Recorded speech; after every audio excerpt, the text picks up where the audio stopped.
And welcome to the Pension Committee, the last of the year of 2025 on Wednesday, the 3rd of December.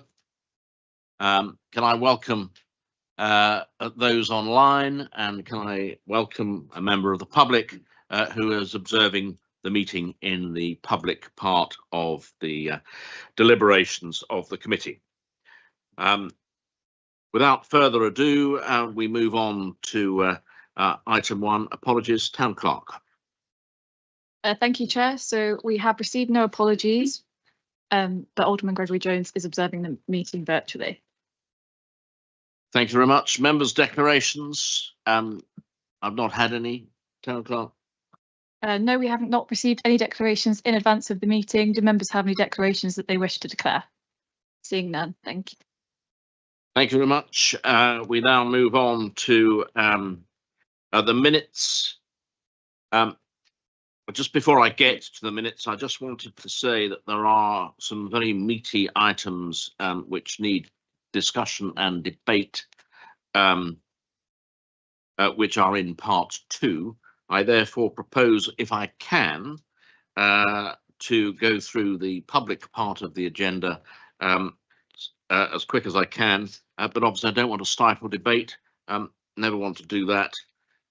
So I would ask you to just confine your questions to any particular point. And whilst I'm also just looking at the minutes, I wanted to thank publicly Tim McNally for his time on this committee and his contribution. And I know that he has other pressures on his time, but I'd like to record our thanks and the committee's thanks and the officers' thanks to Tim for being a member of this committee. So if we move on then to item number 3, the minutes. So those are before you. Are there any matters of accuracy? Page 5, page 6, page 7, page 8, page 9. Are there any matters arising which are not dealt with further on in the agenda? Are the minutes agreed? Thank you very much indeed. We move on then to item number 4, the annual review of the committee's terms and reference. It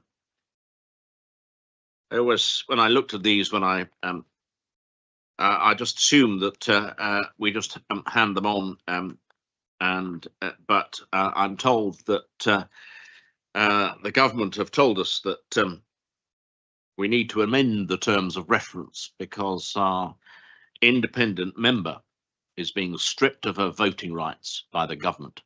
But there's nothing we can do about it, but we will have to amend the terms of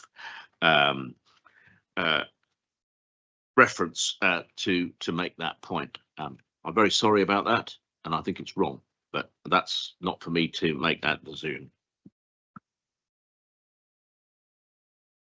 Thank you, Chair. I wondered, in light of the transfer of our assets to LCIV, whether 1 or 2 other changes are appropriate, or maybe that we change them a bit later on. Because one thing, if you look at there's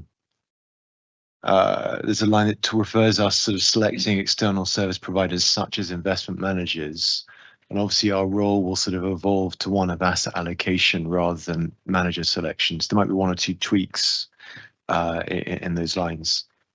Yes, I would agree with you. We still would select, say, our actuaries, but that, you're right, it doesn't say specifically investment manager, so we will need to take that out.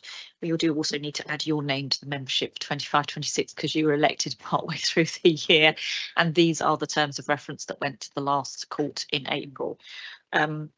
So with your agreement, Chair, I think we'll just go through and make sure there's no other small tweaks like that around that we need to remove, because these terms of reference will take place from the 1st of April, which will tie in with the LC.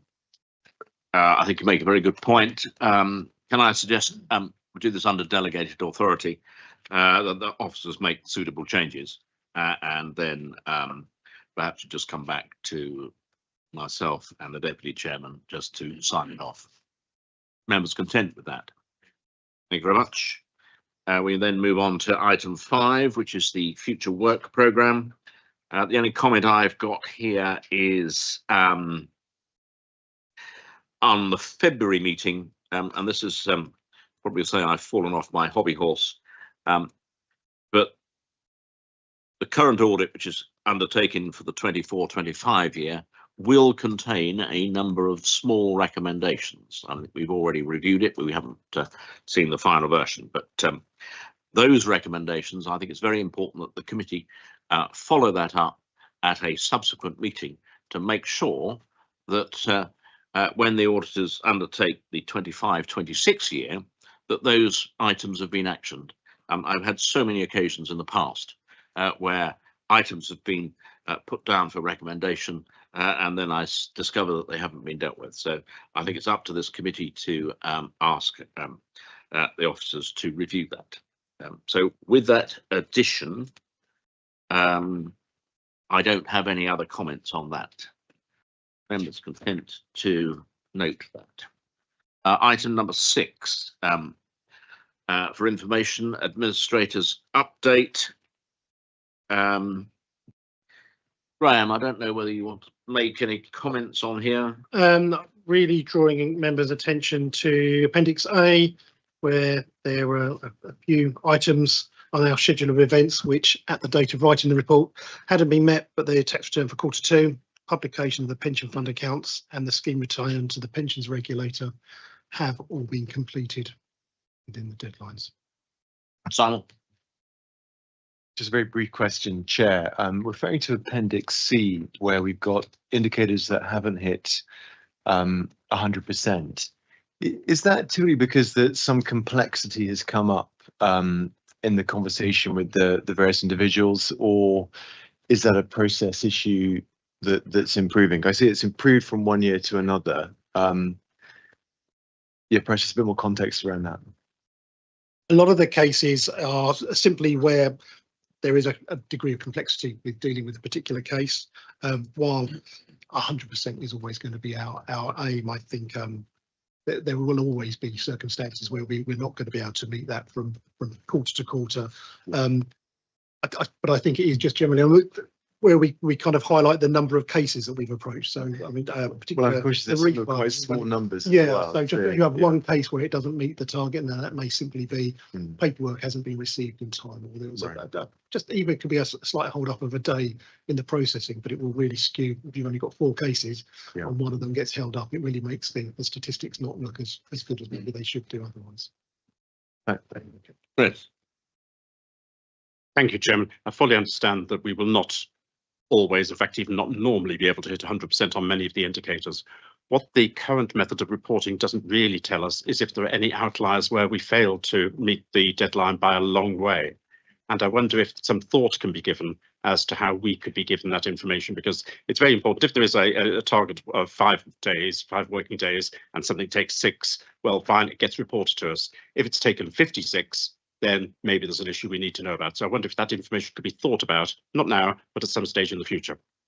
You make a very good point, Chris. I want to just say on these statistics, I want to congratulate officers for their key performance indicators.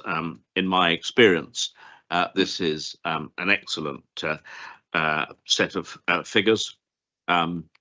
I think it was before you joined the committee, Chris, that I had added the number of cases because I thought it was very important. So, but you make a very good point about the fact that if it's a day late, it doesn't really matter.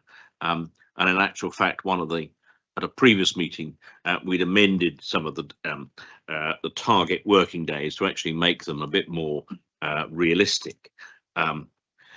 You would be right in thinking, I mean, if we could just take the first one, if we take process refund and make payment 5 days, if we made that 6 days and it turned into 99, then, you know, maybe we should.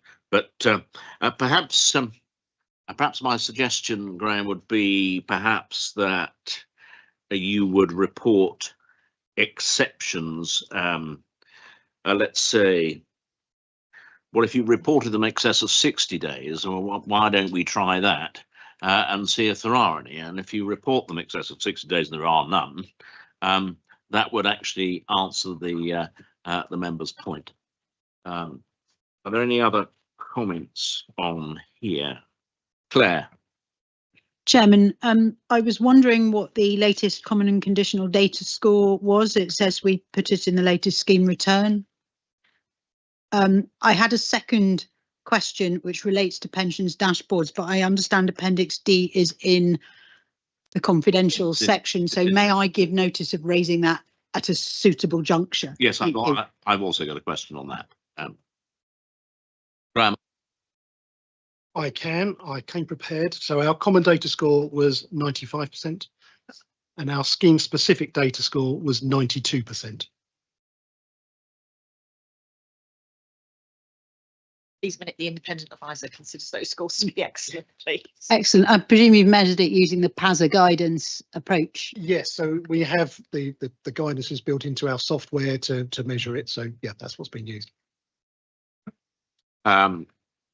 Just one final point on number 8 on page 18, top of page 19, and this regards the add-on facility to the software. This was something that I raised at Digital Services on behalf of this committee, and I'm hopeful for a positive outcome. Perhaps the Chamberlain might give some consideration to those comments. Thank you. Thank you, Chairman. So I think this relates to the access to the portal, which is very much being considered. There is a contract variation being considered by the SAP board going through governance now and will be reported to Digital Service Committee in due course. Thank you. Thank you very much. And no doubt Graham will report it back to this committee as well. As I say, I'm hopeful on behalf of the committee that we have a favourable outcome. A member's content to note that report. Thank you very much. We move then on to item 7, the local government pension scheme transfers out of the scheme process and precautions. This is largely a document which we have to produce. Graham, I don't know whether you want to say anything on that. Certainly, this is a document that was actually brought to committee in September, but members asked for a few expansions on some of the points within the document. Now, these are on sections 3.2 and 3.3 at pages 30 and 31. All the additions and amendments have been underlined.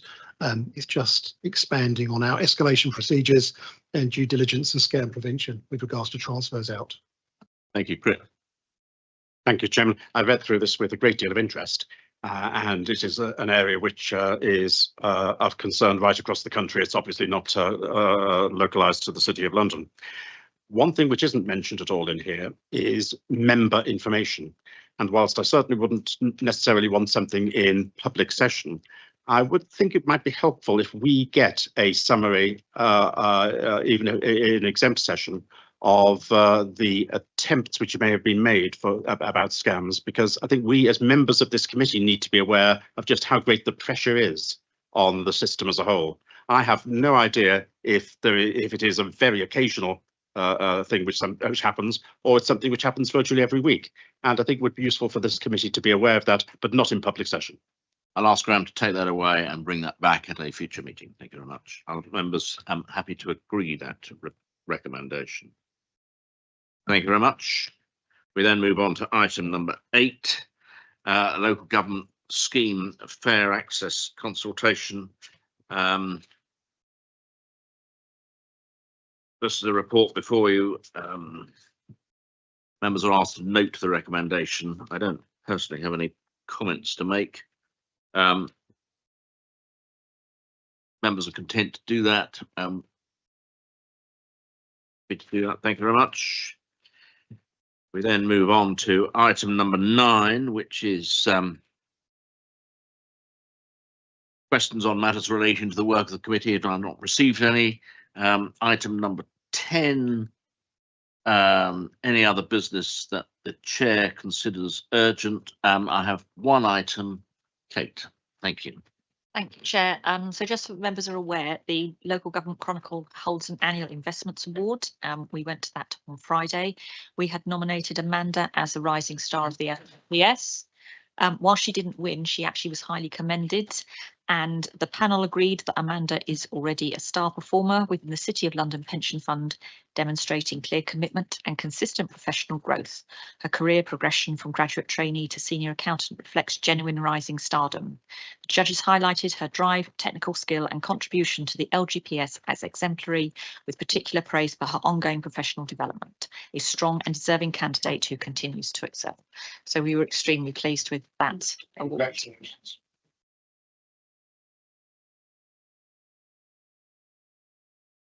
The badge. Congratulations, and I think all members of the committee and all members online would like to congratulate you on that. Thank you very much. We then move to item 11, the exclusion of the members of the public. Are members content to exclude members of the public? Thank you very much. Thank you so much for joining our meeting. I'm sorry that your stay has only been brief, but thank you very much. Have you got everything? Got your coat? Thank you very much.